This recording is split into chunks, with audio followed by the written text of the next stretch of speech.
ராதிகா பார்த்து கொண்டே இருந்தாள். இன்னமும் இவள் கணவன் முத்து எழுந்திருக்கவே இல்லை. இப்போதுதான் திருமணம் முடிந்து தன் வீட்டிற்கு புது மனைவியுடன் வந்திருக்கின்றான் முத்து. இன்று வேலைக்கு போக வேண்டும் என்றவன் இப்படி தூங்கிக் கொண்டிருந்தால் என்ன அர்த்தம்?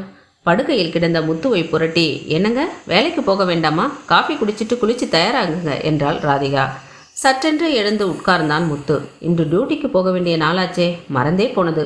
படித்த படிப்புகள் எதுவும் பயனளிக்காமல் ஒரு அப்பார்ட்மெண்ட்டில் இரவு நேர காவலாளியாக தற்காலிக வேலையில் சேர்ந்தான். தன்னுடைய வேலையை பற்றி யாரிடமும் சொல்லவே இல்லை.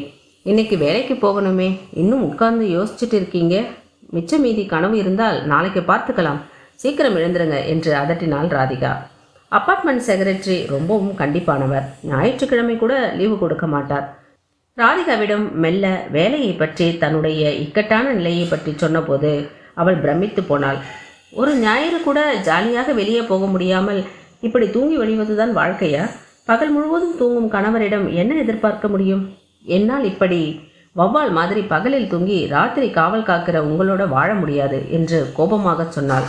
ஐயோ, அப்படி சொல்லாத ராதிகா, லீவு கேட்டிருக்கேன். அவங்க கண்டிப்பாக ஒரு ஞாயிற்றுக்கிழமையாவது தரேன்னு சொல்லியிருக்காங்க. கண்டிப்பாக தருவாங்க பாரு என்றான். அந்த வாரம் இவனுக்கு லீவு கிடைக்கவில்லை. இன்று எங்கள் அப்பார்ட்மெண்ட்டில் ஏதோ விழாவாம். இப்படி ஒவ்வொரு வாரமும் ஏதாவது காரணத்தால் லீவு கிடைக்கவில்லை. வாழ்க்கை இப்படியே போய்விடுமா? ராதிகாவுக்கு கோபம் வந்தது. இதை பாருங்க, இனிமே இந்த வேலை வேணாம், விட்டுடுங்க, வேற ஏதாவது வேலை தெரிக்குங்க என்றாள். தெரியாமல் பேசாத ராதிகா, எத்தனை கஷ்டப்பட்டு இந்த வேலையை வாங்கியிருக்கேன் தெரியுமா? பொறுத்துக்கோ, கொஞ்ச நாள் தான். நான் செக்ரட்டரி கிட்ட சொல்லி கண்டிப்பாக ஞாயிற்றுக்கிழமை தோறும் லீவுக்கு ஏற்பாடு பண்ணுறேன் என்று சமாதானப்படுத்தினான்.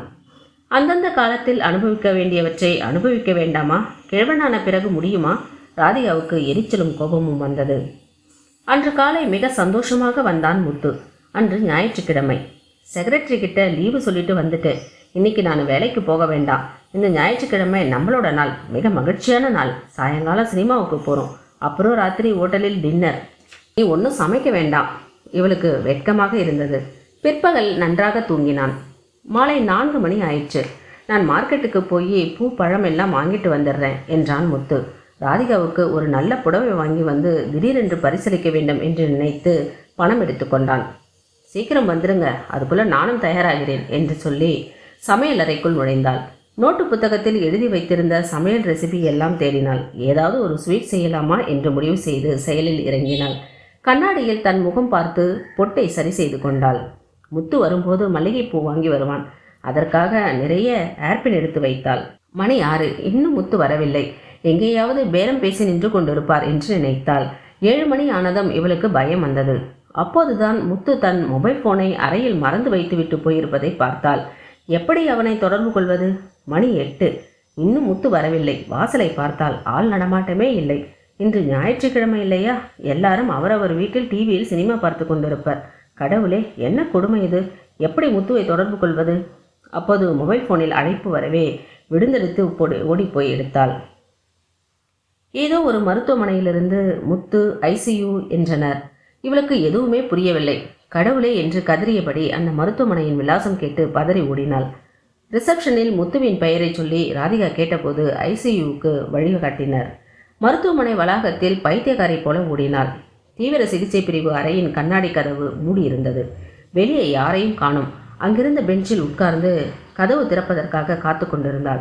அப்போது மருந்து மாத்திரை கவருடன் ஏதோ ஒரு பெண்ணுடன் பேசியபடி நடந்து வந்து கொண்டிருந்தான் முத்து.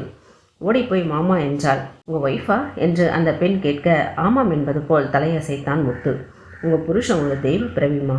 என் புருஷனுக்கு இன்னைக்கு பிறந்தநாள். கடைக்கு போய் கேக் வாங்கிட்டு வரேன்ட்டு போனார். காதல் கல்யாணம் பண்ணிட்டதால எங்களுக்கு உறவுன்னு யாரும் கிடையாது. அதெல்லாம் பழைய கதை, விடுங்க. கேக்கு வாங்கிட்டு வர வழியில் ஒரு காரு இவரை இடித்து தள்ளிட்டு நிற்காம போயிருக்கு. அந்த சமயத்தில் தான் உங்கள் வீட்டுக்காரர் அந்த வழியாக வந்திருக்காரு. நடுவழியில் துடிச்சிட்டு கிடந்த எங்கள் வீட்டுக்காரரை ஆம்புலன்ஸில் வரவழைச்சி அவரை கொண்டு வந்து இந்த ஆஸ்பத்திரியில் சேர்த்திருக்கார். ரத்தம் கொடுத்து கையில் இருக்கிற பணத்தை எல்லாம் கட்டி நான் என்னென்னு சொல்லுவேன். அப்புறம் என் வீட்டுக்காரருடைய பாக்கெட்டில் இருந்த விசிட்டிங் கார்டை பார்த்து என் முகவரி கண்டுபிடிச்சு என்னை கூட்டிகிட்டு வந்து நான் எப்படி நன்றி சொல்லுவேன் அம்மா. இதோ இப்போ கூட மருந்து மாத்திரை எல்லாம் வாங்குவதற்கு என் கூட ஃபார்மசிக்கு துணைக்கு வந்தார். இது போல் கணவன் கிடைக்கிறதுக்கு நீங்கள் கொடுத்து வச்சிருக்கணும். இவர் மட்டும் இல்லை என்றால் என் வீட்டுக்காரர் அனாதை பிணமாக நடுவீதியில் கிடந்திருப்பார். உங்கள் புருஷன் நல்லா இருப்பாருமா, நீங்களும் நல்லா இருப்பீங்க என்றபடி இவள் கைப்பிடித்து அழுதாள் அந்த பெண். மொபைலை வீட்டிலேயே விட்டுட்டேன், உனக்கு தகவல் சொல்ல முடியல, இப்போ தான் இங்கே இருக்கிறவங்க கிட்ட சொல்லி உனக்கு தகவல் கொடுக்க சொன்னேன் என்ற முத்துவால் மேலே பேச முடியவில்லை. அப்போது ஐசியூவின் அறை கதவு திறக்க யாராவது ஒருத்தர் போங்க என்று நர்ஸு கூறினாள். அழுதபடி அறைக்குள் நுழைந்தாள் அந்த பெண். என்னை மன்னிச்சிடு ராதிகா, இந்த ஞாயிற்றுக்கிழமையும் என்ற முத்துவை மேலே பேச விடாமல் தடுத்து அவன் கையை பிடித்து கொண்டாள் ராதிகா. கவலைப்படாதீங்க, இந்த ஞாயிறு தான் விசேஷமான ஞாயிறு.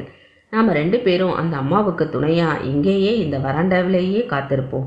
அவங்களுக்கு உதவி தேவைப்படும், செய்து தரலாம். இதுதாங்க பெருமையான சந்தோஷமான ஒரு ஞாயிறு. மறுபடி ஒரு ஞாயிற்றுக்கிழமை வராமலா போகும் என்று ராதிகா கூறியதும் சிலையாக நின்றான் முத்து.